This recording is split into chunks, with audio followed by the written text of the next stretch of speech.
Today is not about me. Today is about all of us as Williams alumni, and especially all of you who are here to celebrate your quinquennial reunion. A very, very special welcome to this year's 25th reunion class of 2000.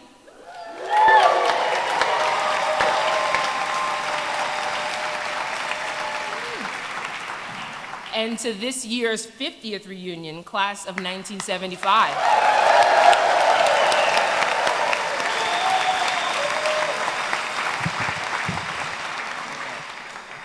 As we begin, I'm pleased to ask our Reunion Ranger Chorus to lead us in the first verse of America the Beautiful.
One of the great things about being president is that I get to come to reunion weekend to celebrate with you.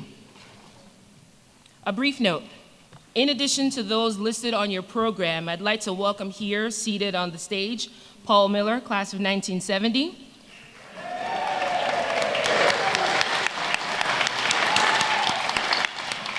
And Dave Banks, class of 1990.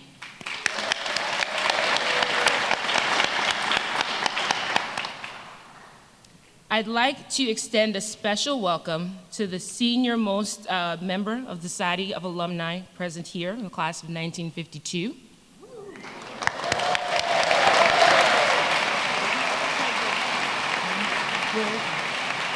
Here. Fred, if you're here, make your presence known. Fred Goldstein. There he is. There we go. Hello, Fred.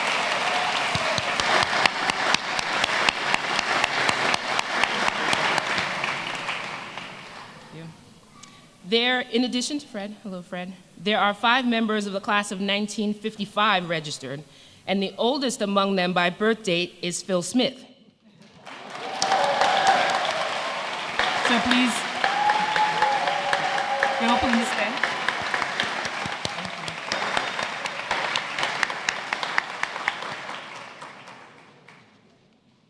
Welcome to the members and honorary members of the 70th reunion, class of 1955, and welcome to all of our post-50th alumni who are seated here on the side sections in front of me.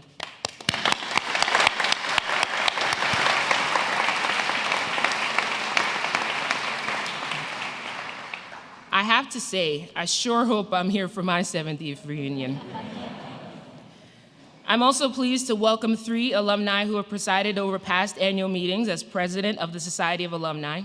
They are Rich Levy, class of 1974.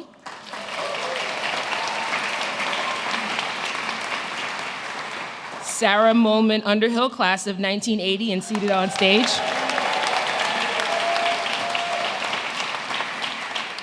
And Richard Picard, class of 1975.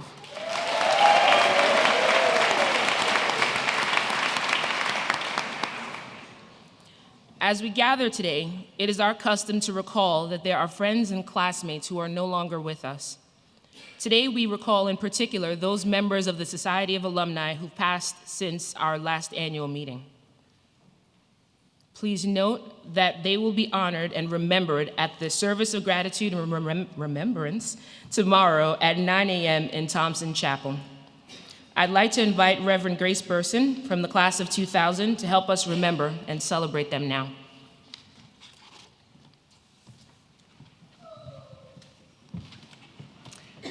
Good morning.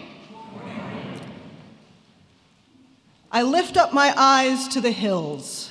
From where is my help to come? This line is from the 121st Psalm, sacred scripture in both Jewish and Christian traditions. And I believe it is a universal human impulse to look up at the peaks of hills and mountains and be struck with inspiration and awe. And it is certainly an experience common to all of us who have spent time in this Purple Valley, surrounded by the Berkshires on every side. We call it the Purple Bubble because the mountains have encircled and protected us, creating a space that seems set apart, where we can learn, explore, and grow. But the mountains also beckon us to take on the arduous journey to their peaks, to test our own limits, and ultimately to discover what the world looks like from their summits. Gathered here amid friends new and old, whether we have been away from Williams for a year or for a half century, we give thanks for those people who have played for us the same role as those mountains. Those who have encircled us with love and protection, and those who have beckoned us to become the best version of ourselves. We give thanks for the blessing of this Society of Alumni, which for more than 2 centuries has built relationships, inspired service, and supported the college that we all love. And we remember those of our friends and fellow alumni who have gone on before us, who are now held by the love that endures beyond death, who are climbing greater mountains in greater worlds than we can imagine, but whose memories will comfort and inspire us for as long as they live in our hearts. Let us take a moment in silence for remembrance, reflection, and gratitude.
Thank you, Reunion Ranger Chorus and Dr. Anna Lenti, for that moving rendition of Echo of Williams by Kevin Weist, class of 1981, and Bruce Letty, class of 1983.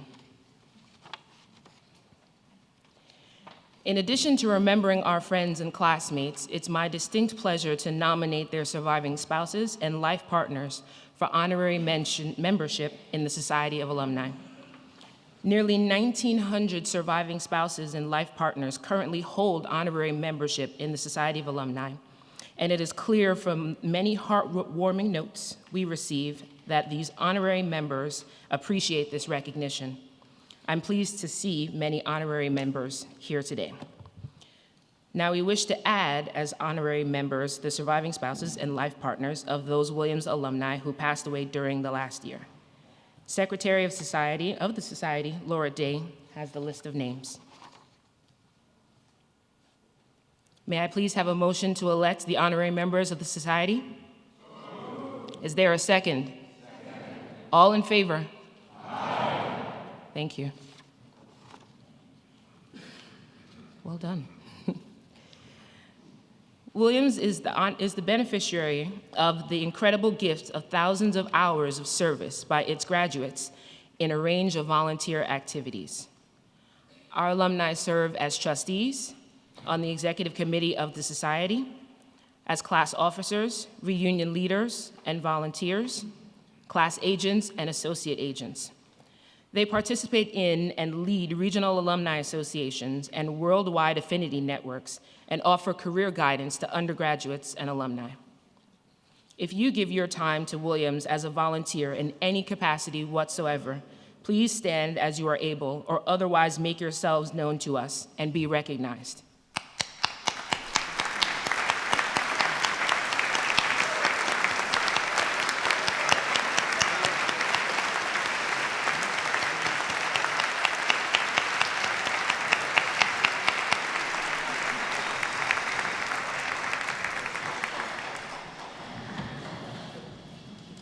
On behalf of the Society of Alumni and its executive committee, thank you for all your service and your remarkable gift of time to Williams.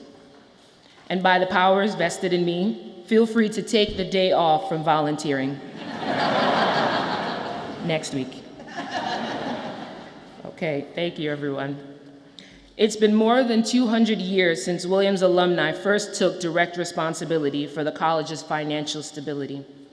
The Alumni Fund supports the core values of the college, and every dollar raised goes directly to making a difference for students and faculty this year.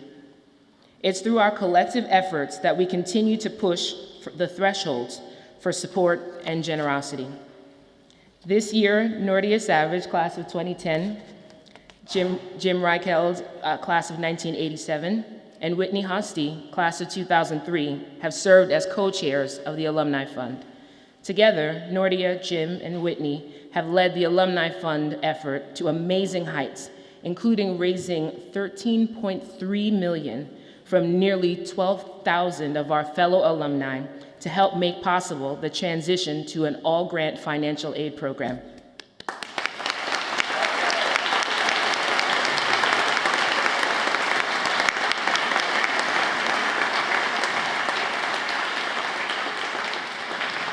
Their energy has helped create a spirit of teamwork felt across all classes. Many of you have had the pleasure of working with them, and please join me in thanking Nordia, Jim, and Whitney for their leadership and dedication.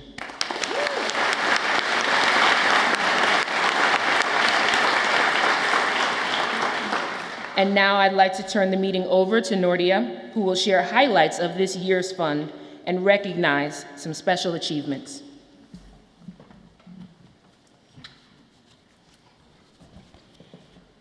Thank you, Fumi.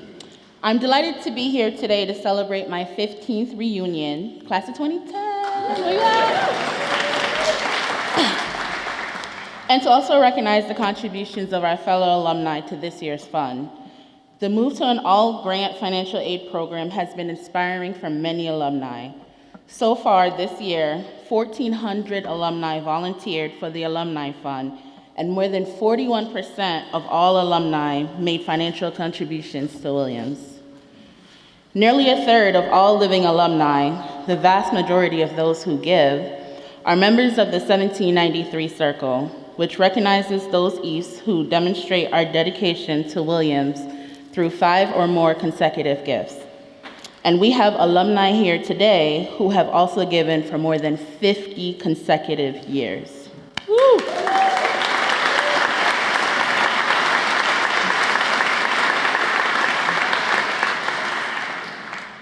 Every student, current and past, including every ETH at this reunion, has benefited from generous alumni who attended before us and supported our education through the Alumni Fund. Now, the moment y'all all been waiting for this year's Alumni Fund trophies. Trophy decisions were made based on class performance as of March 15th, 2025. Trophies won by non-reunion classes are listed in your program and will be recognized during our volunteer celebration in September. The following trophies were won by this year's reunion classes. I invite the class agents seated on stage to come forward and receive their trophies as they're announced. The Baxter Class of 1914 trophy is awarded to the class 1 to 10 years out with the highest participation rate. Additionally, the Class of 1926 trophy is awarded to the class 1 to 10 years out, raising the largest dollar amount. This year, both trophies go to the class of 2015 with head agents Sally Liu and Kirby Newmer.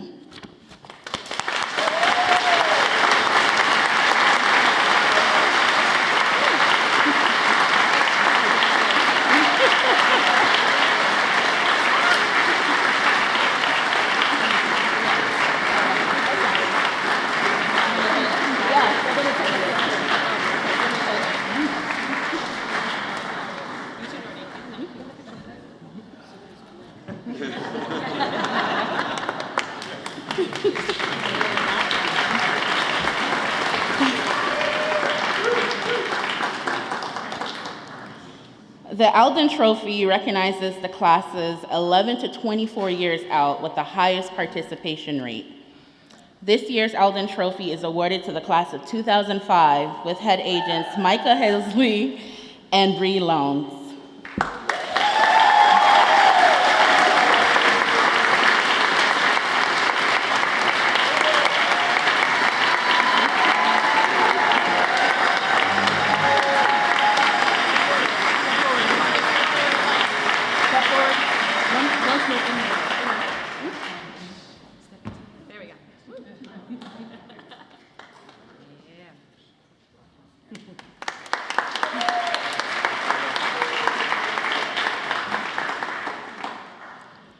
The John P. English Class of 1932 trophy is awarded to the reunion class with the largest increase in dollars from last year. This English trophy goes to the class of 1990. Here to accept is head agent Melissa Jesselhouse and Dave Banks.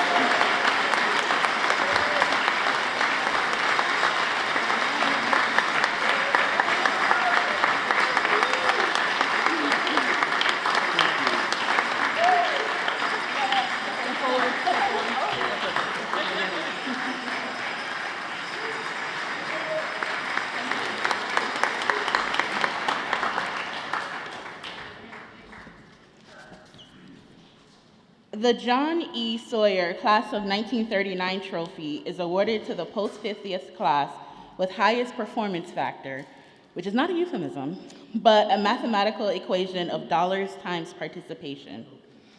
Additionally, the John W. Chandler trophy is awarded to the post-50th class with highest participation. This year, both trophies go to the class of 1970 with Ken McCurdy and Bill Watt and Chris Williamson here to accept.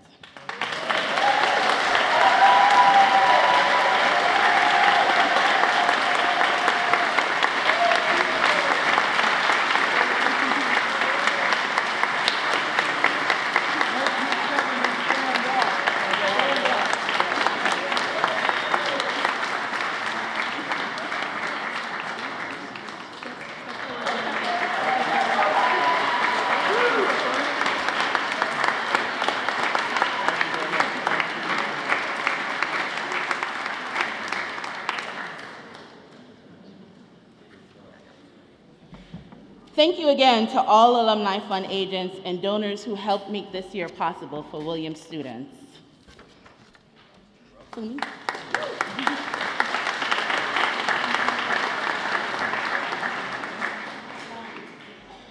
A couple more stats.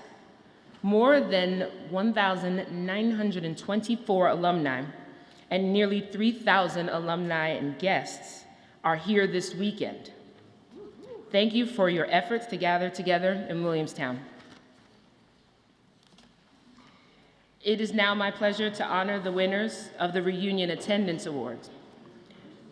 The Reunion Trophy is awarded to the class with the highest percentage of members present and registered. And the Reunion Bowl is given to the class with the largest number of its members present and registered. With 248 alumni, or 44% of the class registered, the winner of both the Reunion Trophy and the Reunion Bowl is the class of 2000.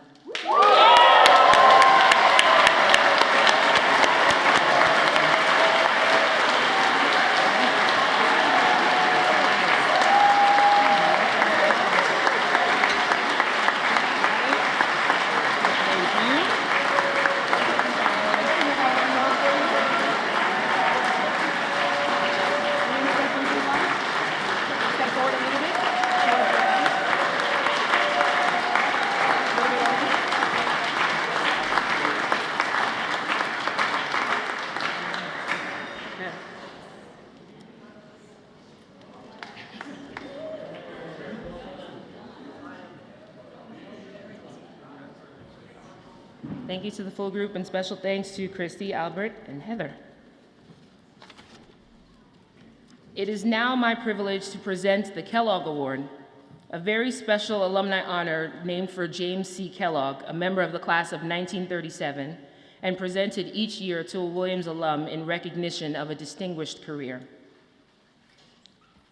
Will an adult rat have a stronger memory if its pregnant mother received supplements of select essential nutrients, such as choline and folate?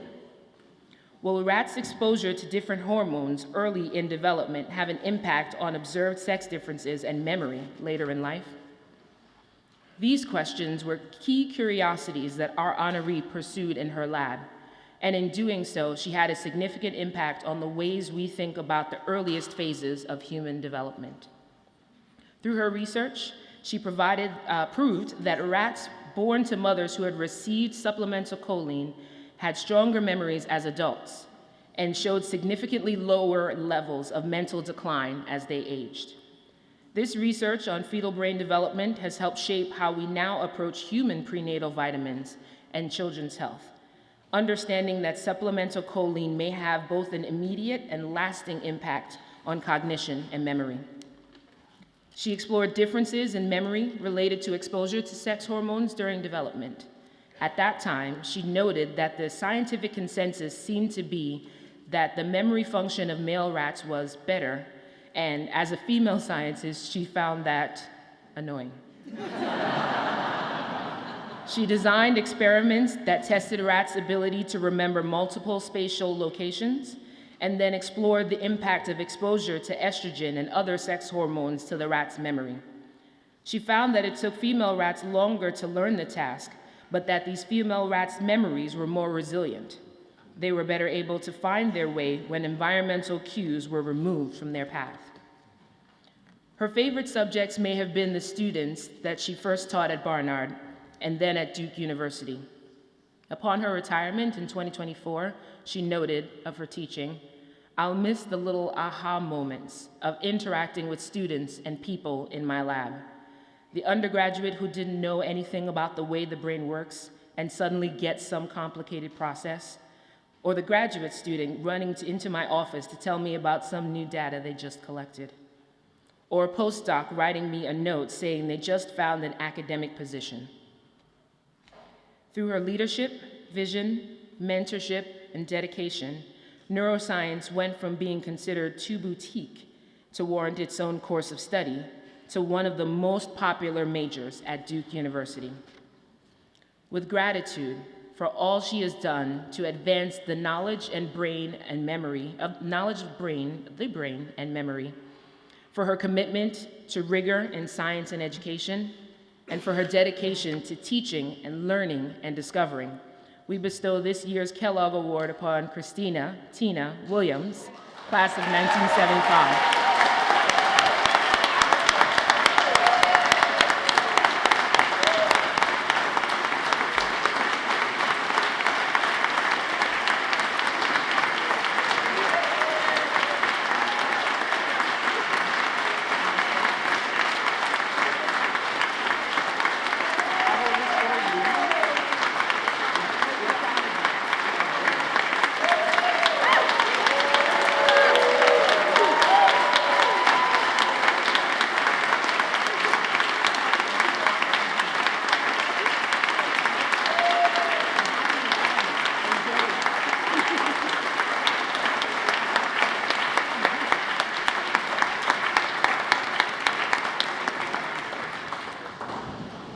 Well done, Tina, well done.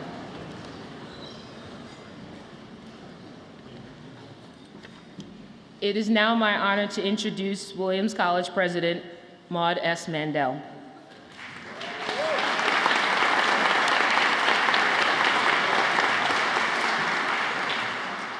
It's hard to overstate the impact Maud has had leading our beloved college since the fall of 2018. Over the past several years leading the Society of Alumni, first as vice president and now as president, I have witnessed firsthand the impact that she has had as she has led Williams with compassion and a clear vision in these challenging times. Please join me in welcoming the 18th president of Williams College, Maud S. Mandel.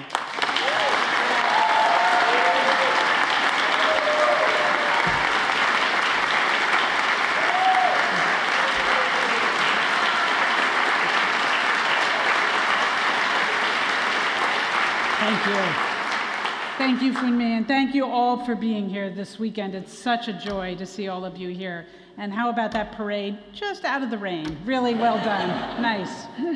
I'm really, really thrilled to join you, especially after the COVID years and the cancellation in 2020.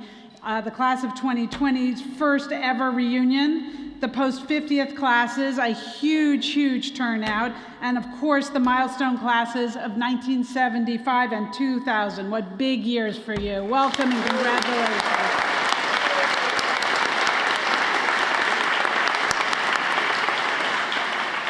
And as I said yesterday and can't help repeating, as the first female president of Williams, I have a special, special shout out to welcome the women of 75, which was the first fully coeducational class. Thank you for your leadership.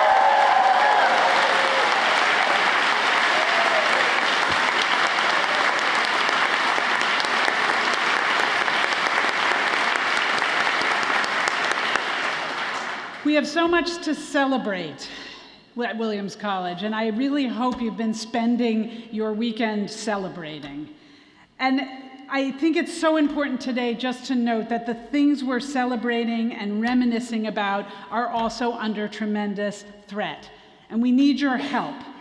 So what I want to do today is talk a little bit about some of the highlights of how we're pushing ahead in this moment and how you can join us in that journey. American higher education has become the greatest in the world over the last 2 centuries. In his 1796 farewell address, George Washington urged Americans to promote then, as an object of primary importance, institutions for the general diffusion of knowledge. Williams had already been diffusing knowledge to students for 3 years prior to those comments. This excellence, this tradition of teaching, has been historically rooted, as those words suggest, in the partnership between government and higher education.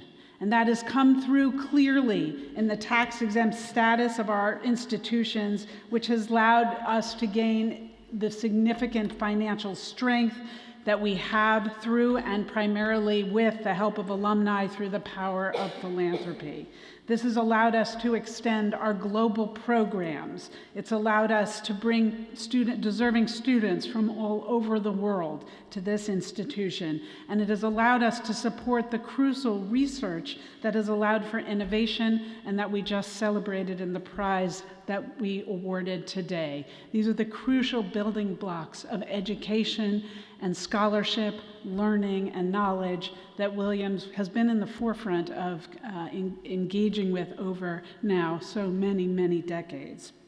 Then that nonprofit status has allowed us to provide financial aid year in and year out. Right now, this year, we spent almost $100 million in our all-grant financial aid program, largely thanks to the donors who have supported this institution. That has made Williams one of the most affordable schools in America for aided families. More than half of our current students receive that financial aid. It is totally free here at Williams for students entering whose families earn under $70,000, and it is tuition free for most earning up to $200,000. Many of them also get free room and board. Our students have no loans in their packages. They have no required earnings contributions that they have to pay back to the college, and no work study that is required to pay back to the college. This means that upon graduation, very few now have debt, and we are only therefore required to take about $3 million a year in Pell funding from the federal government. The rest is a gift to students and the world from the Williams community and from so many people here. And on their behalf and your behalf, I would like to thank you. So can we please give the Williams community a round of applause.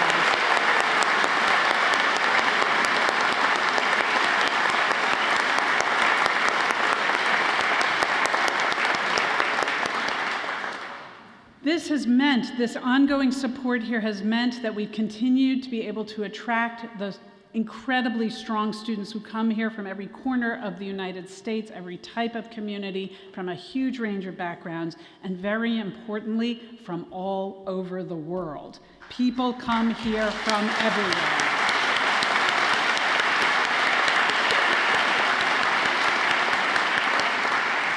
Our international faculty, students, and alumni and staff live here, come through here, visit here, learn from each other, and very importantly on this campus, come here to learn, but also teach each other in the diversity that makes up this college. This means that our programs here get infused with and through all of that global knowledge that is coming from across the globe. And it means that if you graduate from Williams, you are prepared to work and thrive anywhere. So let me just emphasize here the significance of our international community to everything we do here. Thank you.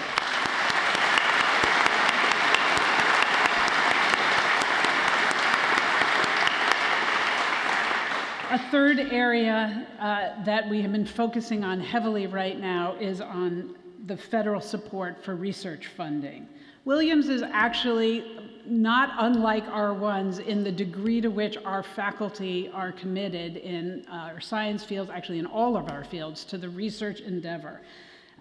But we have, of course, a much smaller student-to-faculty ratio, which means that students can work one-on-one with faculty in classrooms, on research projects, and in laboratories, actually doing the research with their faculty, not assisting a graduate student who's assisting a postdoc, who's assisting a professor, but actually doing the research. And that is so powerful in our educational atmosphere. Overall, Williams provides a more personalized, high-impact education than most large universities at a lower net cost. And that is key to the work that we do. We also invigorate our local communities, and all of that depends on the partnership that I have been emphasizing this weekend several times between the federal government and higher education. And it is that trust that has broken down. We see that particularly at Williams in the challenge that is facing our endowment.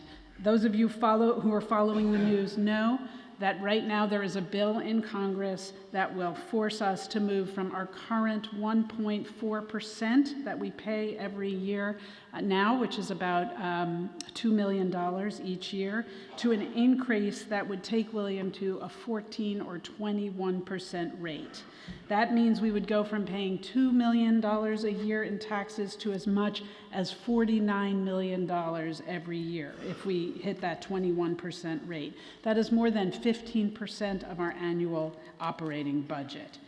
Just to be clear, the endowment funds more than 50% of our operation. That means everything: our curriculum, our financial aid, our capital improvements, our wages, every part of this college. We don't, unlike many schools, have revenue coming in from hospitals or huge research programs or D1 sports. All of those funding streams that feed into other institutions, small liberal arts colleges don't have that same infrastructure and depend very heavily on endowments. So there's no way that we could actually absorb the loss. We'd have to revisit everything we do. And that is a very intense challenge to the college right now, and we are engaged in very active efforts to lobby to try to push back on that challenge. In addition, we are trying to push back very heavily on the challenges coming towards us from the visa and immigration system. A moment ago, I told you about the significance and value of all members of our community who come from across the globe. But right now, deportations and detentions are having a chilling impact on everyone. I hear it from students all the time, the degree to which the pressure on our international students is quelling speech across higher education and here at Williams. It certainly could depress future applications and recruitment. It is an impediment to study away opportunities and to our amazing master's program in the Center for Development Economics. And so Williams is actively involved in partnerships across the higher ed landscape to try to challenge some of the pressures that have come on us from travel bans, visa blockages, et cetera. And of course, as I mentioned, federal grant making. There are severe funding cuts. The bill that's currently in Congress slashes funding support for the NIH and the NSF, among others. The humanities granting institutions have also been targeted, and we now have a series of new certification rules that require colleges and universities to make fundamental changes, or at least raises profound questions about what is required of us before we take and accept federal funds in research. Williams is engaged, has been in the news. You've probably seen it in what I would describe as a temporary pause while we try to make sure that we understand what is being asked of us for certification so that we can lead with our values, which is to support research, support everyone here, and to make sure that we are in compliance with federal law as we understand it. And so we are working through that process right now. It is, of course, incredibly important to say that Williams adheres to federal law. And we do that stringently in defending and protecting non-discrimination laws. We double down on making our opportunities equally available and to ensure that all students at the college are well supported. And we've tried to build a fair institution with equal access and with no preferences as we work our way through supporting everybody who's a member of this community. But what we've been hearing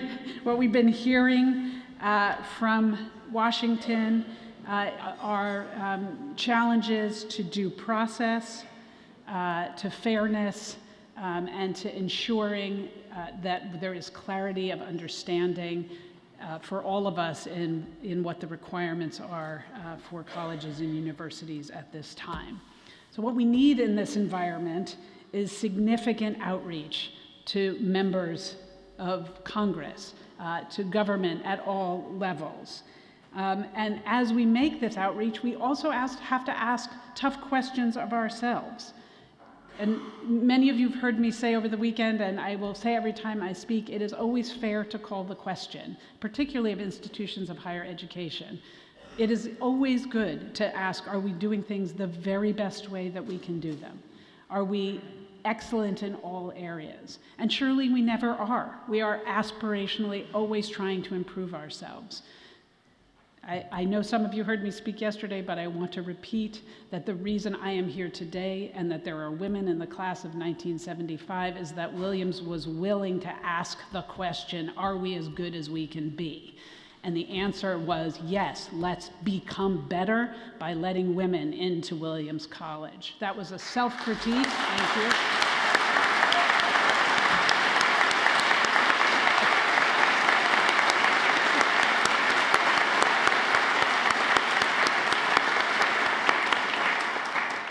So we can continue to do that, to ask, do we fairly and equally support every member of this community in the way that we need to?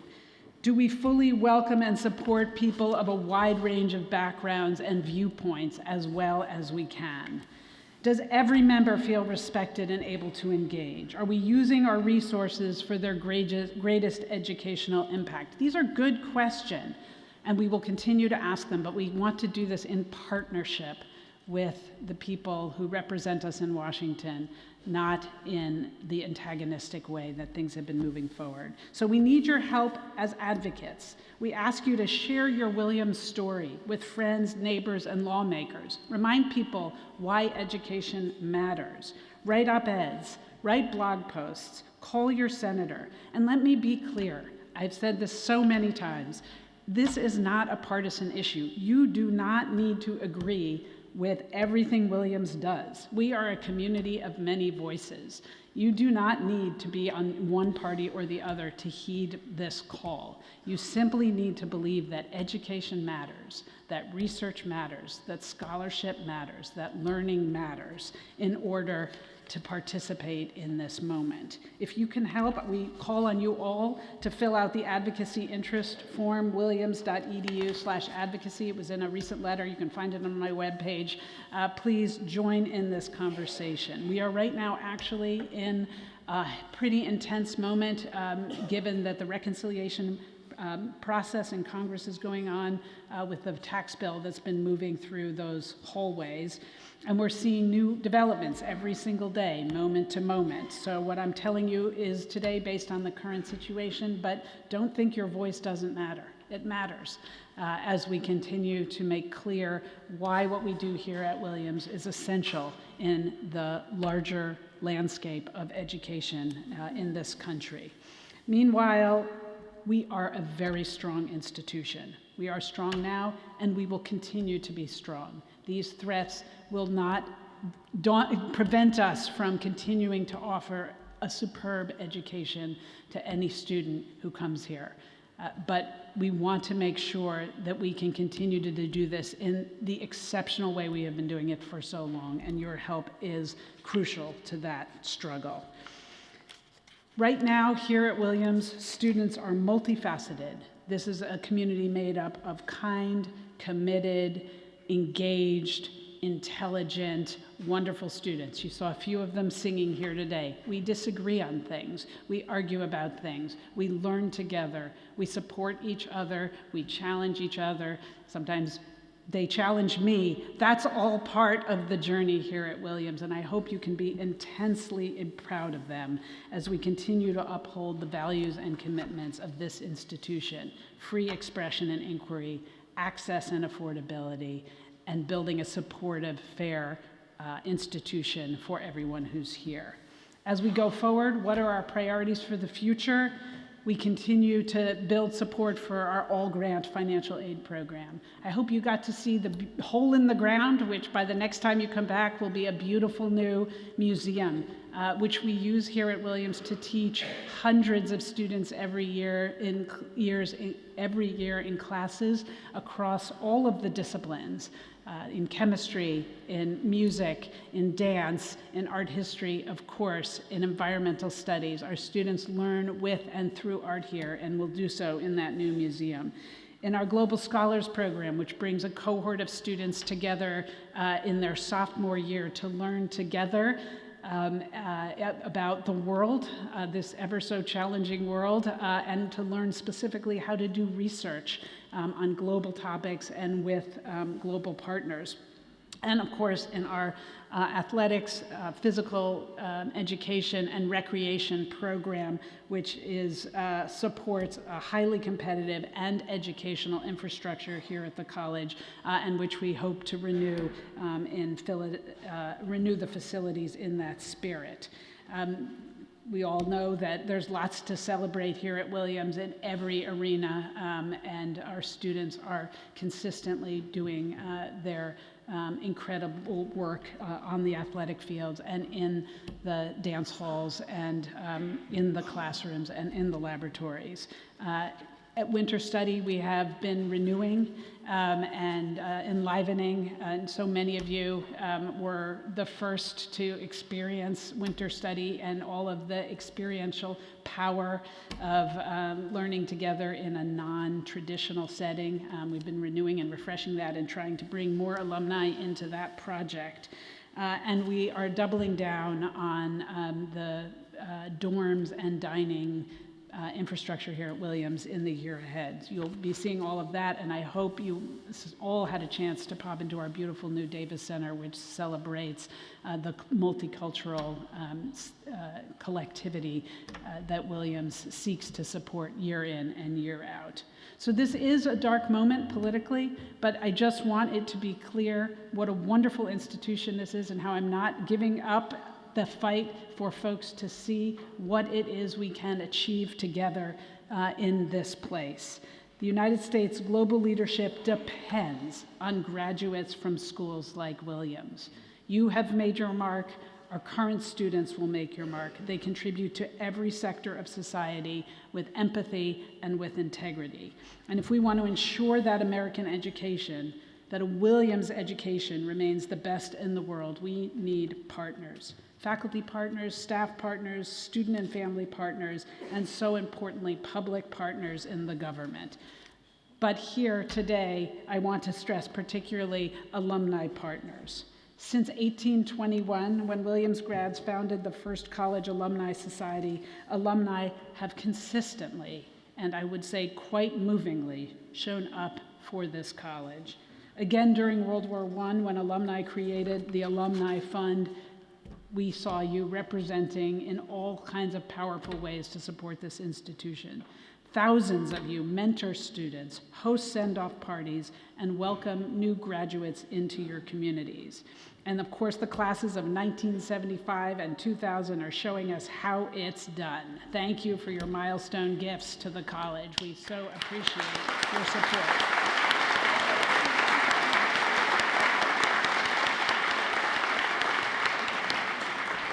Now, my dear alumni, we need your help again. Please join us in this conversation. We can do it together. We have to do it, and with your help, I know we will do it. Thank you so much.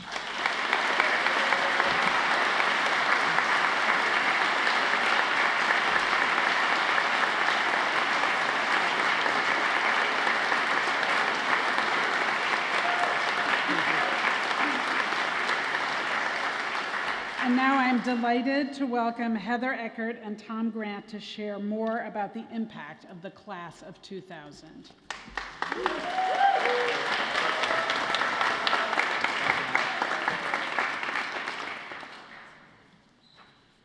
Class of 2000.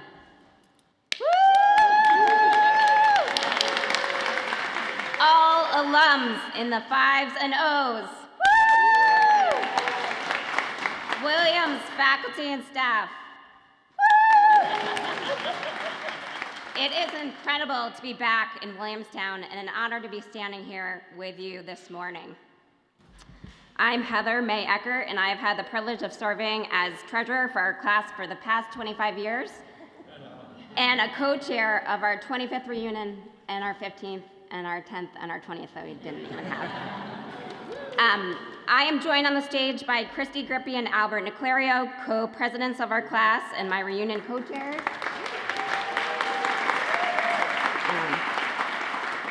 Tom and Kate Grant and Haynes Cooney are our Alumni Fund head agents for over 10 years.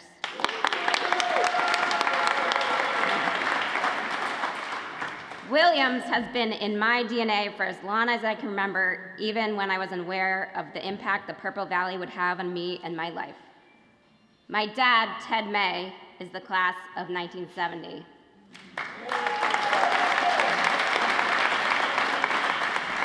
I would like to ask all of the members of the class of 1970 to please stand because they missed their 50th because of the pandemic.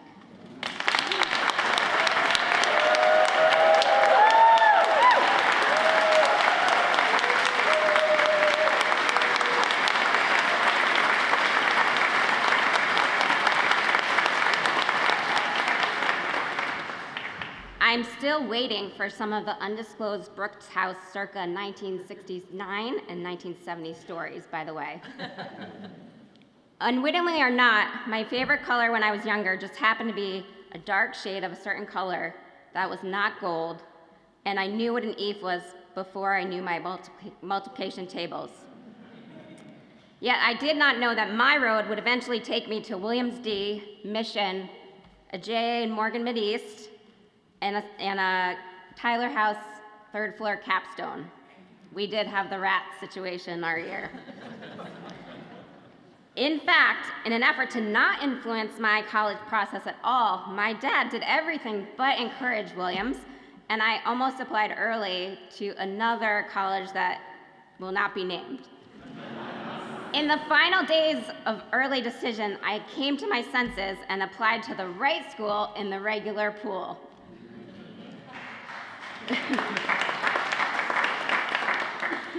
Yet as Funmi opened with, "It is not about me."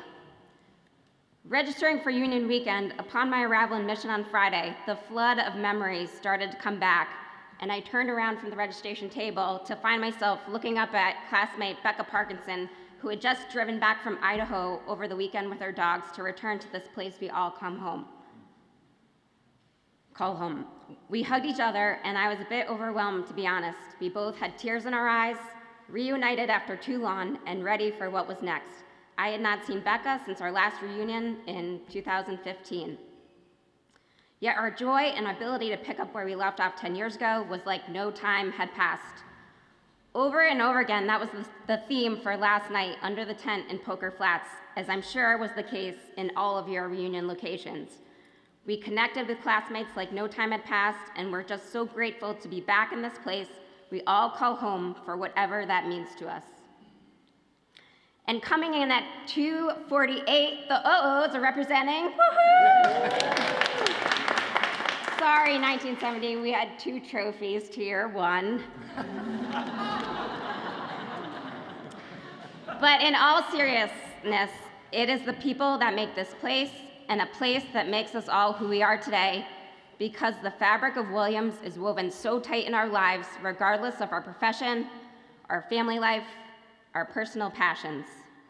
Somehow, 25 years have passed in the blink of an eye, and yet standing here today, that sense of community and connection feels stronger than ever. And if the 10th or 15 reunions want a pre-planned 20th, I offer you Christine Albee back there, as we had our 20th signed, sealed, and delivered, so you can literally just copy what we had planned that was canceled because of COVID, and you can just Venmo me later. This reunion holds special meaning for all of us. For all of our classes, we missed the opportunity, the 5-year connection, to come back to the place where our roads have taken us to and from, to reunite in a magical setting where we lived, learned, and grew together. 10 years later now, we are back together embracing this place, the people, and the impact it has had on our lives in immeasurable ways. We climbed high, climbed far, our goal the sky, our aim the stars. Our purple and gold run deep. Thank you, Williams, for giving us this gift of a lifetime, and welcome home. It is my pleasure to now hand it off to fellow classmate Tom Grant.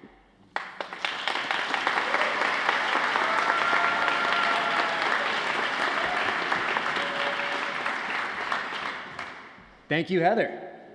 As our class's 25th reunion gift committee chair, I'm excited to share with you all what our class was able to accomplish this year. But first, I'd like to say a few thank yous. First of all, to our 25th reunion leadership giving committee. These are the folks who collectively made the calls, wrote the emails, and put in the legwork necessary that made our reunion gift happen. I'd next like to offer a huge thank you to my fellow Alumni Fund co-head agents, Haynes Cooney and Kate Flynn Grant.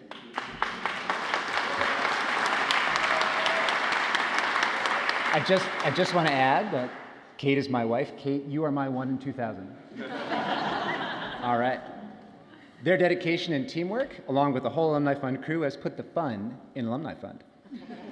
I'd also like to give a very special shout out to the whole development team at Williams, especially Beth Reynolds, class of 95, and Hayden Rebello, class of 21, for putting up with me during this whole process. And finally, I would like to thank my fellow classmates from the class of 2000. Whoops. All right.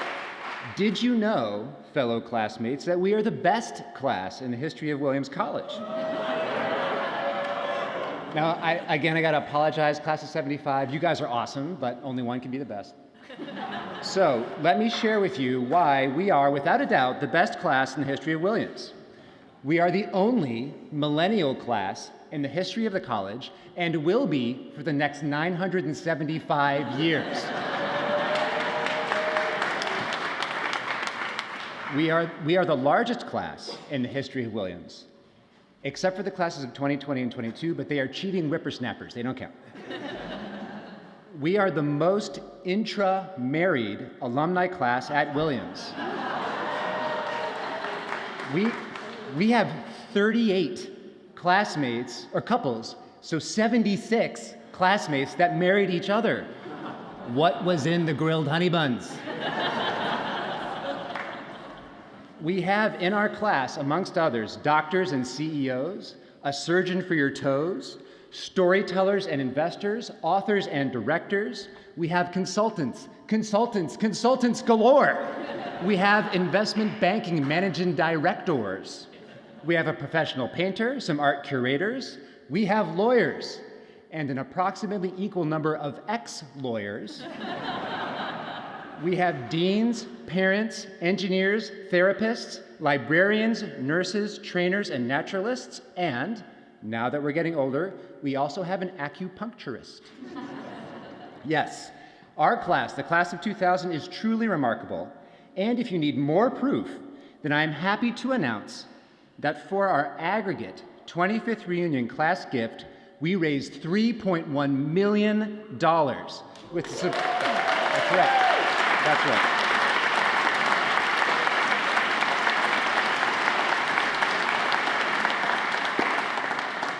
As with all 25th reunion gifts, the gift has two parts. So one is the Alumni Fund gift, and our class raised $175,000 with 48.5% of our class contributing. Way to go, class of 2000. The second part of our gift is what I want to talk a little bit more about, so get ready, because this is where the deeper meaning of us all being EIFs comes in. And we heard a lot of this from President Mandel. Thank you, President Mandel, for all of your leadership during this tough time. But she mentioned the true affordability movement here at Williams, and so thanks to all the time and effort put in by our giving committee, I am excited to announce the Class of 2000 Memorial Scholarship. This scholarship is established in memory of our classmates that we have lost in order to honor their lives and contributions. I'd like to take a moment now to remember our classmates who have passed away. Beth Hoyt Bartlett, Nora Cuddy, Sean Preach Duggins, Julian Paul Green, Lindsay Morehouse, Megan Kavanaugh Ravis, and Carl Pepper Whitbeck. It is with these classmates in mind that our class has given so generously. Our scholarship helps make it possible for future generations, regardless of their income level, to have a true Williams experience and take full advantage of everything the college offers. Just like we did 25 years ago, the scholarship recipients will have the chance to climb high and climb far. I am thrilled to report that our class has raised $1.1 million for the Class of 2000 Memorial Scholarship. Thank you.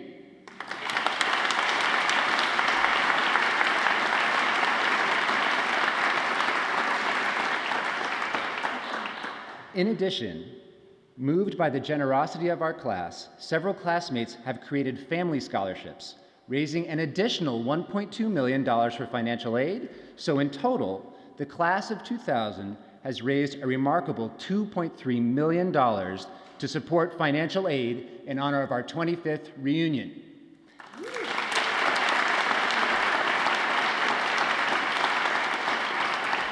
So I mean what I said. Class of 2000, you are the best ever.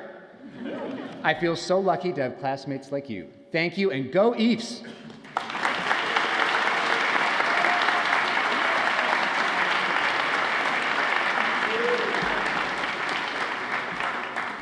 Heather, Tom, and the Class of 2000, thank you. Thank you.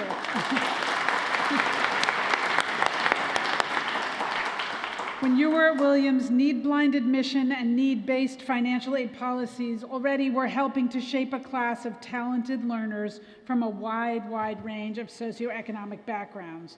Collectively, your gifts in support of our financial aid program will make a significant difference for aided students for years to come, transforming their Williams experiences. Thank you so much.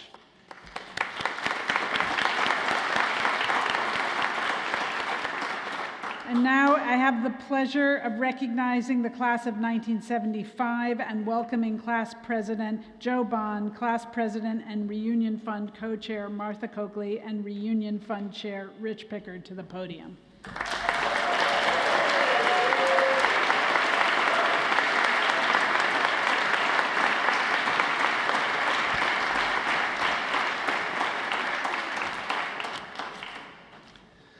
My name is Joe Bond, and I'm the very proud co-president of the amazing class of 1975.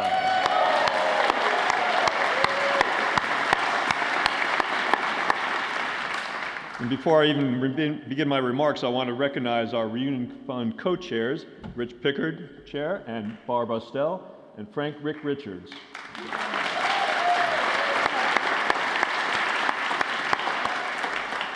Well, as I gaze out at my classmates, the amazing class of 1975, I can't help but think how typical these distinguished women and men of Williams appear in their 8th decade.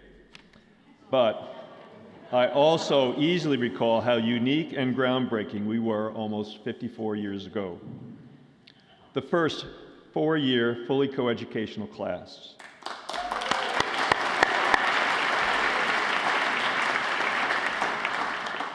At that time, the most racially diverse class.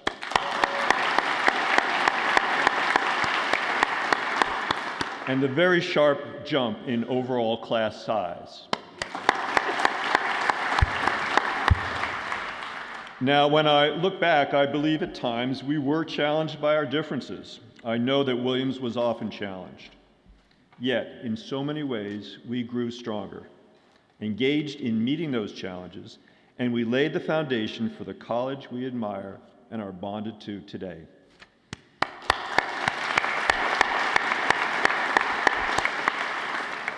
Now, it's been fully 10 years since we've officially been back for a complete reunion. The pandemic made certain of that, closing doors and opportunities literally as we were poised to push the button to distribute registrations in 2020.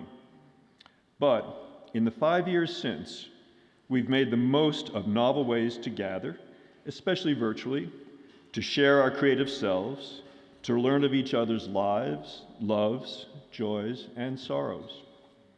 We've made the most of giving forward to Williams, funding scholarships in traditional and non-traditional ways, establishing 2 endowed professorships, giving time, talent, and treasure to the institution that made such a difference in our lives that we were compelled to return and celebrate together 5 decades later. And it is in that spirit that I turn the microphone over to my esteemed co-president, Martha Coakley. It has been a unique joy and honor to work with her and so many devoted classmates these past 10 years for Williams. Thank you.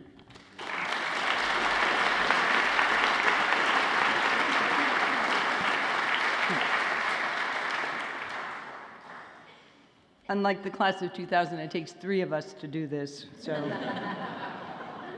Thank you, Joe. It's likewise been a pleasure, and we have been blessed with a team of volunteers from our class for this reunion that's unparalleled. A lot of it you've seen this weekend, but a lot of that work went on over the last 10 years. So let's give them a round of applause as well. Thank you.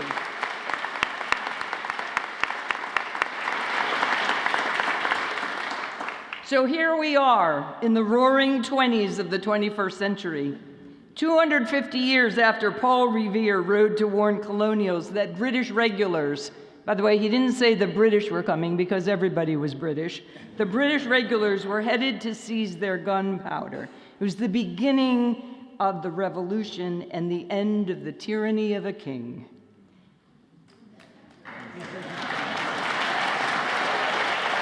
This is just history.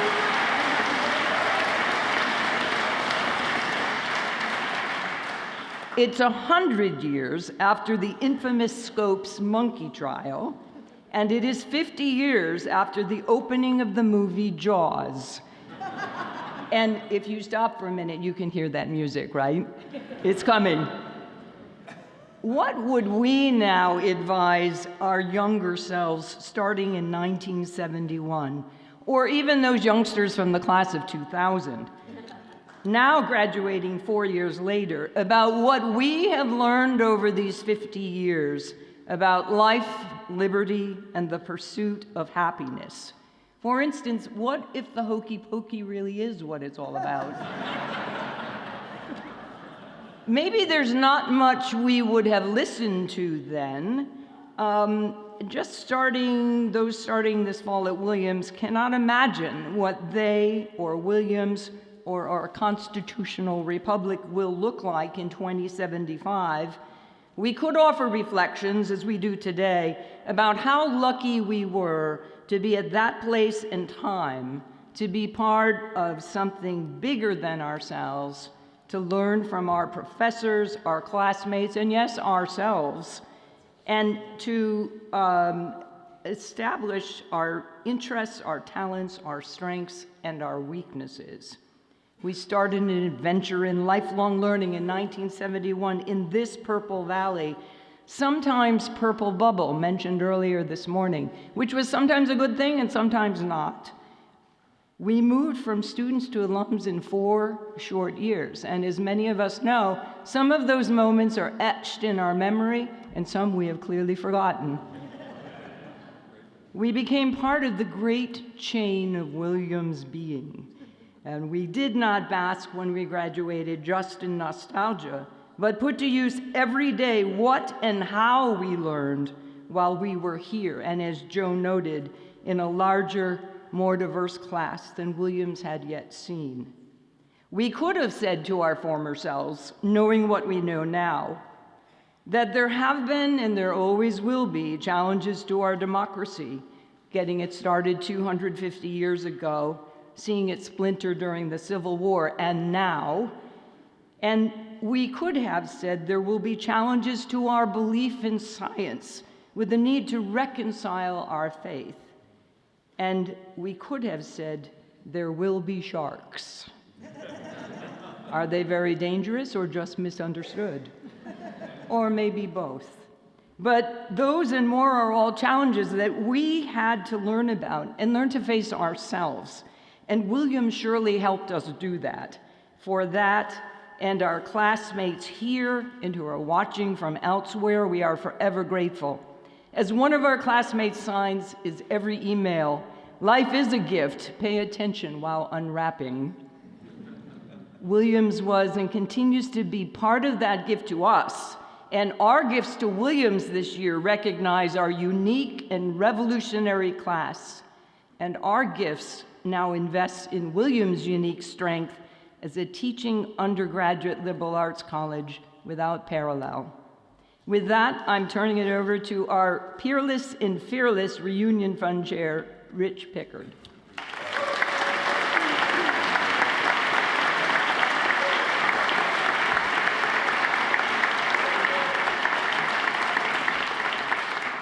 Thank you, Martha. The class of 1975 was the first to admit women as first-year students. Our class also almost doubled the number of black students over previous years. We were pioneers in diversity at Williams. Our class's reunion gift committee determined that we would have 3 class gifts. The first is the Michael E. Reed Class of 1975 Social Justice Professorship.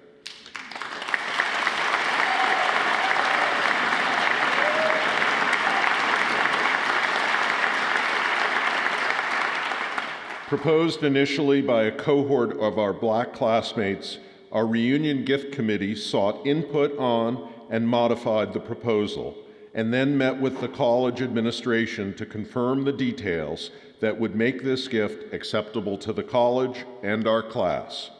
Focused on Williams faculty and students, the professorship at a fundraising goal of $5 million will create an opportunity for the in-depth interdisciplinary study of societal diversity, with the goal of equipping students to better understand and productively function in an increasingly complex world. The gift will, when completed, offer hands-on applied experience through internships as well as research funding for both students and faculty working toward building a more vibrant, diverse, equitable, and inclusive society. The professorship, internships, and research have the flexibility to study social justice broadly and can be from any academic discipline as determined by the college. The gift's goal is to find new avenues to prepare students to thrive and lead, both in Williamstown and in other local communities, states, nations, and the world after Williams. We hope this gift will develop leadership at all levels to better society in a rapidly changing world.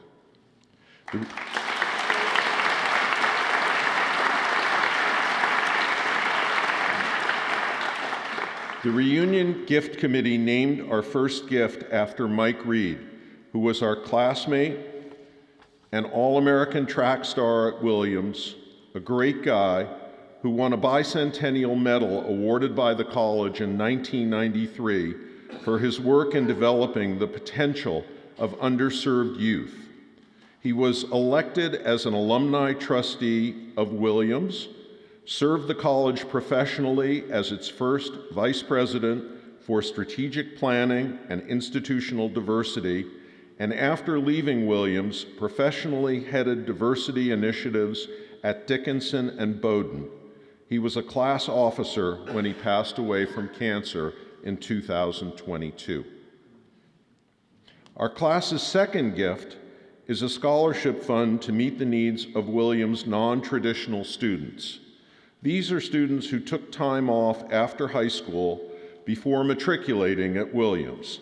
They often served in the military, worked, went to community college first, or had other reasons for applying to Williams significantly after completing high school.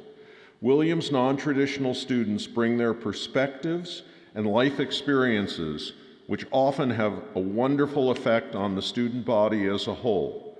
Because they are frequently married, have families, or other needs, this cohort is extremely expensive for housing and other support. The funds raised by the class of 1975's gift are meant to help offset some of those additional requirements. Last but not least, the class of 1975 established a Williams College Scholarship Fund at our 25th reunion. Adding to that fund is our class's third opportunity to give to a class gift, furthering access and affordability, which has always been important to our class. We have an Extraordinary Reunion Fund Committee, or RFC. They are Barbara Austell, co-chair, and Planned Giving chair, Martha Coakley, co-chair, Frank Richards, co-chair, John Applebaum, Tony Brown, Hardin Coleman, Steve Gardner, Liz Half, Peter Hillman, and Alan Ruckman. Joe Bond was an ex officio member, and Ryan Ford from the college provided invaluable assistance in the staffing of the RFC. This committee worked extremely well together and produced the excellent results that I will tell you about very shortly. They deserve enormous credit.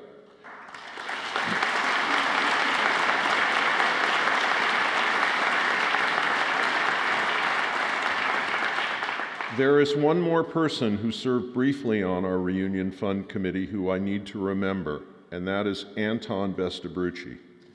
Anton was a legendary fundraiser for the class of 1975, having headed our alumni fund for 39 years, either solo or together with a number of co-chairs, and served as our 25th Reunion Fund chairman. Anton agreed to serve, helped me to choose many of our RFC members, and based on his extensive fundraising knowledge, helped us with the first list of prospects that we developed. Anton passed away within 2 months after our work started. I miss him to this day. His imprint is all over our results.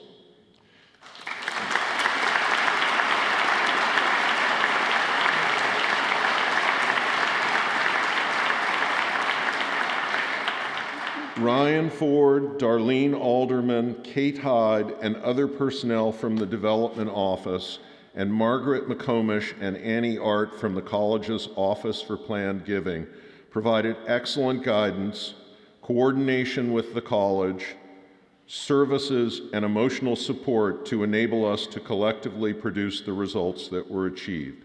We could not have done it without you, and we thank you all very much.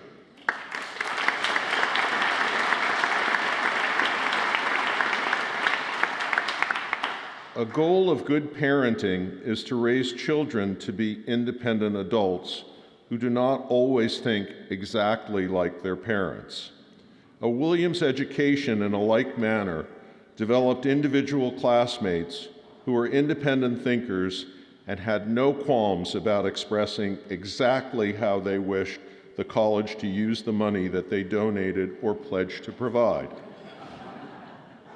The RFC raised money for our class gifts, the Alumni Fund, and for any other purposes agreed to by the donor and the college.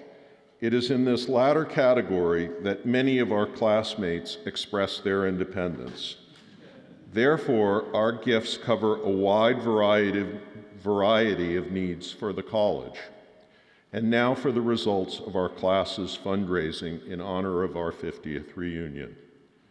$5,100,000 will fully fund the Michael E. Reed Social Justice Professorship.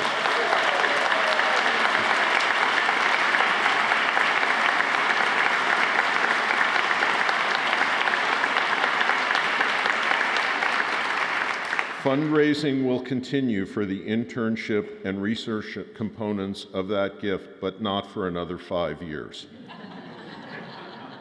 $532,000 will fund the needs of non-traditional students, and $232,000 will be added to support the Class of 1975 scholarship established at our 25th reunion.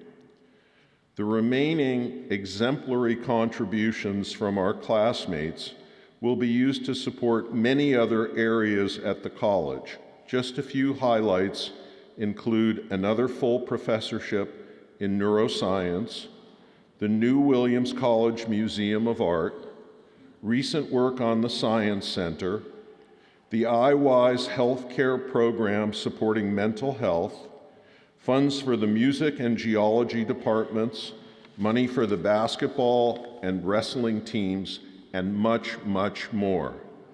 Additionally, several of our classmates generously supported family-based or other scholarship funds, raising more than $2 million. This is in addition to the funds that we established as our class gifts. It's over and above our class scholarships, furthering access and affordability for all students at Williams. Speaking to the broad base of support for our class around this 50th reunion milestone, I'm thrilled to share that 85% of our class participated in making our 50th reunion gifts to the college.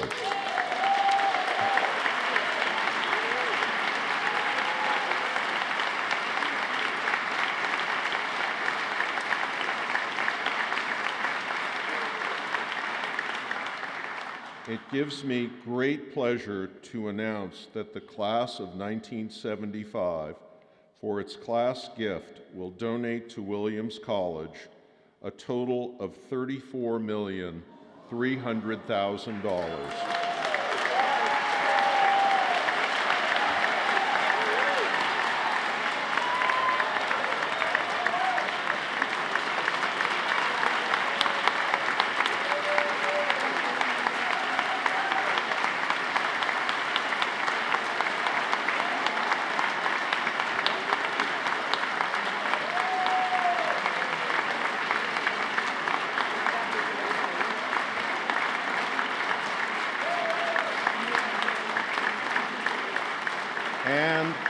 And there's more.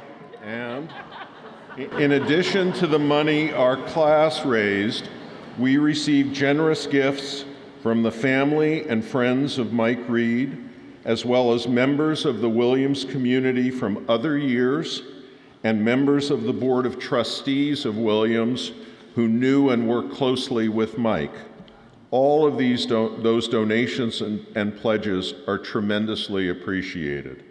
Most importantly, I need to thank each and every one of our classmates who've donated or pledged to achieve these totals.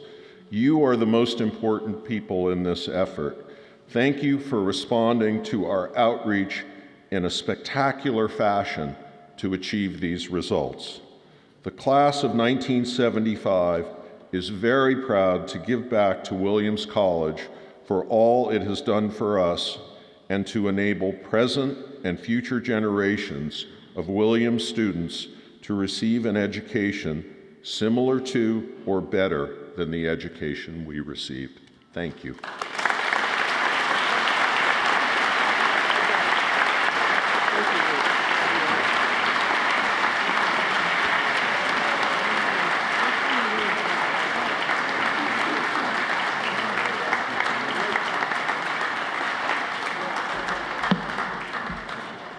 Joe, Martha, Rich, and the class of 1975, what a moment. Thank you so much.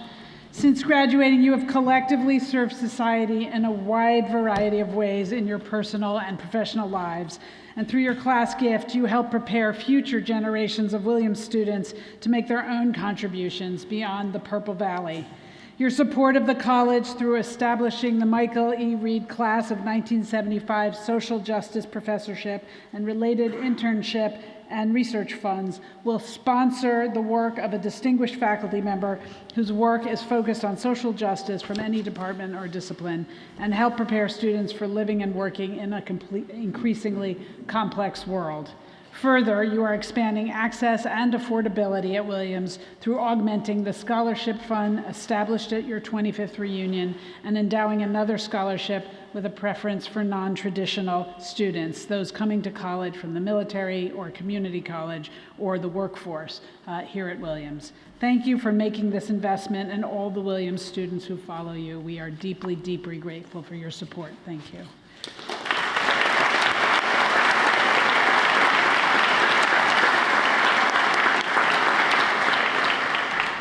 One of the greatest honors for the president of Williams is to bestow the Rogerson Cup, which is the college's highest award for alumni service. Given by the family and friends of Jimmy Rogerson, class of 1892, the cup symbolizes outstanding loyalty, achievement, and service in the name of Williams. This year, for the first time in the award's history, we honor a couple, partners not only in life, but also in their enduring dedication to Williams. They found each other in the Purple Valley in the late 1970s. Ever since then, Wherever life has taken them, they've offered their gifts for building community, uplifting organizations, and leading strategically. Williams has long benefited from their deep, thoughtful, and sustained service. Often drawing on insights from their professional and volunteer experiences elsewhere, they've brought new ideas and opportunities to the college and inspired others to join them. While united by a shared devotion to Williams, each has contributed in their own personally meaningful ways. One began giving back right after graduation as a class officer and admissions representative.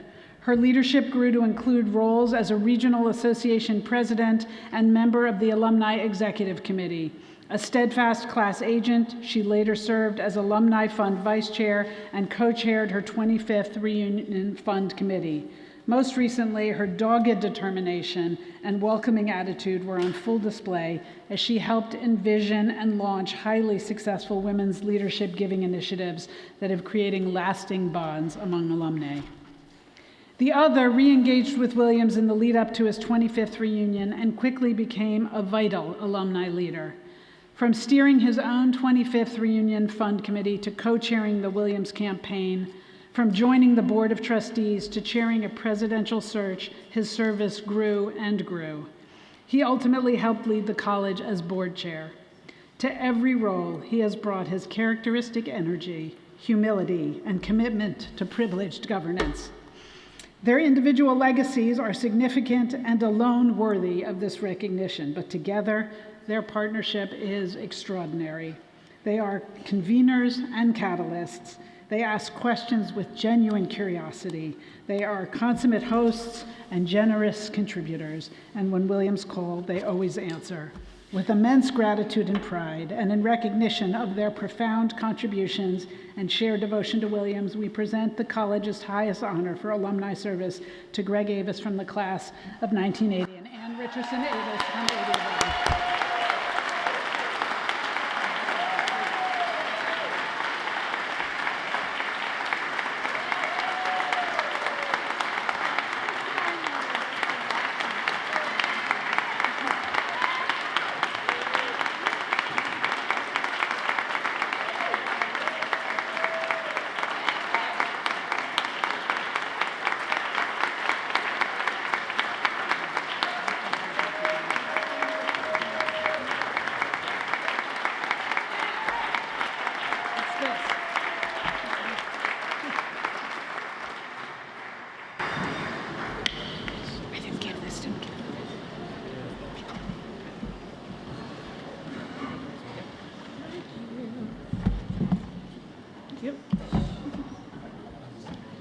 Thank you, Maude. Thank you, Greg and Ann. Thank you, Heather, Tom, Joe, Martha, Rich, and everyone from the classes of 2000 and 1975 for all you have done and will continue to do for Williams. In addition to Greg and Ann receiving the Rogerson Cup, additional special reunion award recipients are listed in your program, and I want to take a moment to recognize them. The following awards were presented last night at class dinners. Honorees, as your names are called, please stand or otherwise make your presence known so that we may recognize you. The Callahan Overton Award recognizes outstanding service as a class agent. Renamed in 2021 as part of the Society of Alumni Bicentennial, this award remembers 2 alumni who were instrumental in creating our peer-to-peer model of fundraising. Carlton Overton, class of 1916, who introduced the class agent model, and Joan Callahan, class of 1989, who, as Director of Annual Giving, oversaw its 4-fold expansion. This year's Callahan Overton Award goes to Sally Lau, class of 2015.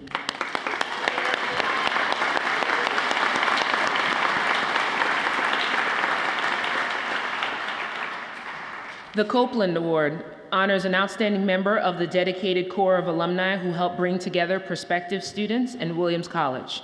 This award is named for the great Fred Copeland, a member of the class of 1935, who served as professor of biology and for 31 years as groundbreaking dean of admissions during eras of significant change in the makeup of the student body, including the advent of coeducation.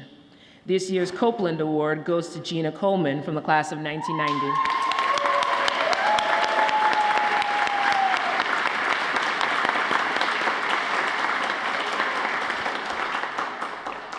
The Thurston Award recognizes distinguished service as class secretary.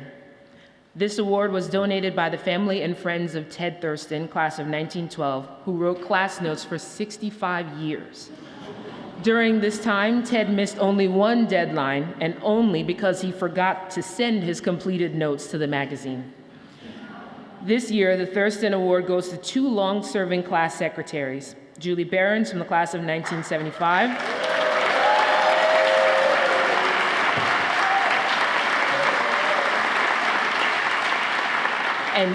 and Tom Burnett, class of 1965.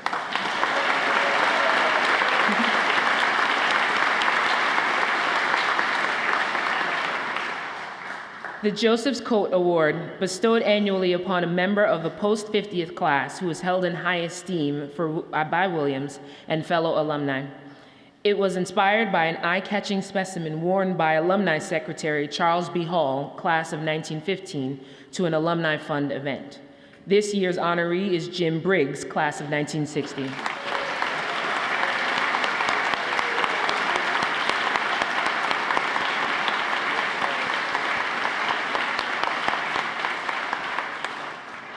And though not awarded yesterday, I also want to call special attention to the awarding of the Ephraim Williams Medal, which took place earlier this spring.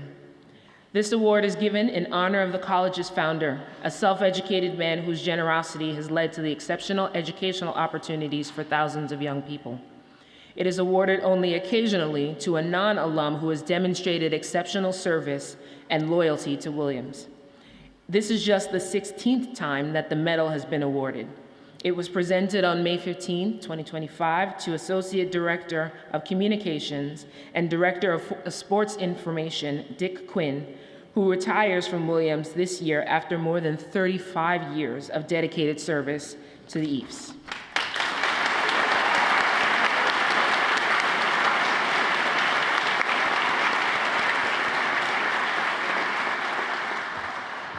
I would now like to call to the podium Secretary of the Society of Alumni, Laura Day, class of 2004, to share the results of this year's Alumni Trustee ballot process. Thank you, Fumi. Since 1868, Williams alumni have nominated members of the alumni body to serve on the college's Board of Trustees.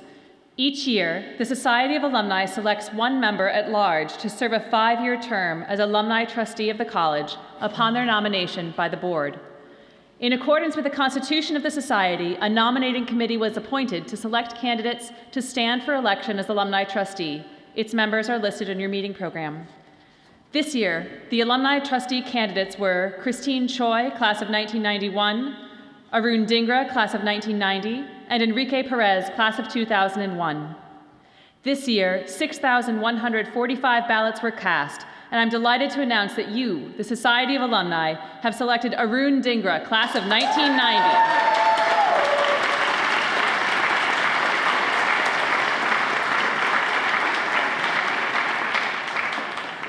Additionally, pursuant to the Society of Alumni Constitution, a nominating committee was convened to create the following slate of officers for the coming year, commencing July 1. For President, Fumi Olasunde, class of 2006, Brooklyn, New York. For Vice President, Drew Newman, class of 2004, Tampa, Florida, and Megan Morey, Williamstown, Massachusetts. For Secretary, Laura Day, class of 2004, Williamstown, Mass. And please note the nominees for Assistant Secretary listed in your meeting program. The nominating committee proposes the following slate to serve as members of the Executive Committee of the Society for a 3-year term commencing on July 1. Jeff Johnson, class of 1974, of Pownell, Vermont and Key West, Florida. B. Fuller, class of 1983, of Annapolis, Maryland. Polly LeBaron, class of 1990, from Housatonic, Mass. Larry Smith, class of 1992, of McCordsville, Indiana. Joe Mastraccio, class of 2010, of Pleasant Valley, New York. And Papa Anderson, class of 2021, of Boston, Massachusetts. Additionally, Jim Reichelt, class of 1987, Whitney Hosty, class of 2003, and Sally Lau, class of 2015, ex officio, as Alumni Fund co-chairs. No further nominations were received in advance of this meeting, pursuant to our Constitution.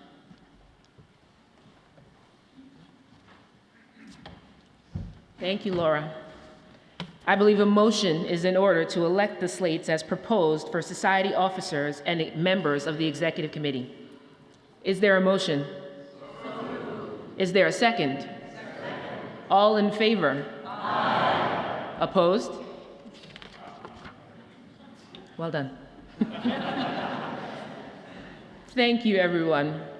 We have but one more important order of business. You heard Laura reference the Society of Alumni Constitution, and for those of you who've done the homework you didn't know you were assigned, for that Williams history course you didn't know you were taking, will know that this document shapes and guides the work of the Society and many of the ways in which Williams engages with our alumni. You may also know that this document is, well, old, like more than 200 years old. This year, the Executive Committee put together a number of modest changes to update the Constitution to allow for, among other things, virtual or remote participation in Executive Committee meetings and removal of fax machines as specifically mentioned primary form of communication between the alumni and the college. These proposed amendments are the results of careful study and deliberation and address changes and needs which have arisen in the 13 years since the document was last modified in 2012. Pursuant to Article 11 in the Constitution, my message to alumni in the spring issue of Williams People referenced these proposed amendments. The full text has been made available on the Williams alumni website, and the link can be found in your programs here today. They may be enacted by a majority vote of the members present here today. Since no further amendments have been proposed in advance of this meeting, as required by our Constitution, do I hear a motion to adopt the revised Constitution? Is there a second? Second. All in favor? Aye. Opposed?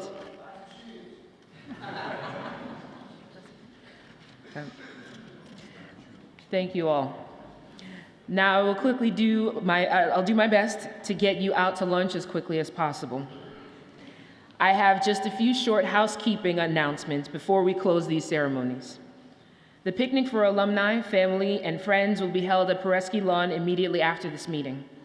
Lunches are also available for the post-50th reunion classes at Dodd House for those who prefer not to dine al fresco and off their laps. As noted earlier, the service of gratitude and remembrance will be held in Thompson Chapel tomorrow morning at 9 a.m. I also call your attention to the full array of activities listed in your reunion weekend program for this afternoon, tonight, and tomorrow morning. Enjoy the good fellowship and activities of this reunion and the beauty of our Williams campus and its surroundings. There being no further business to come before the meeting, we now close this meeting, as is our custom in the Purple Valley, by singing 2 stanzas of the mountains. Please stand as you are able and raise your voices in song with our Reunion Ranger Chorus.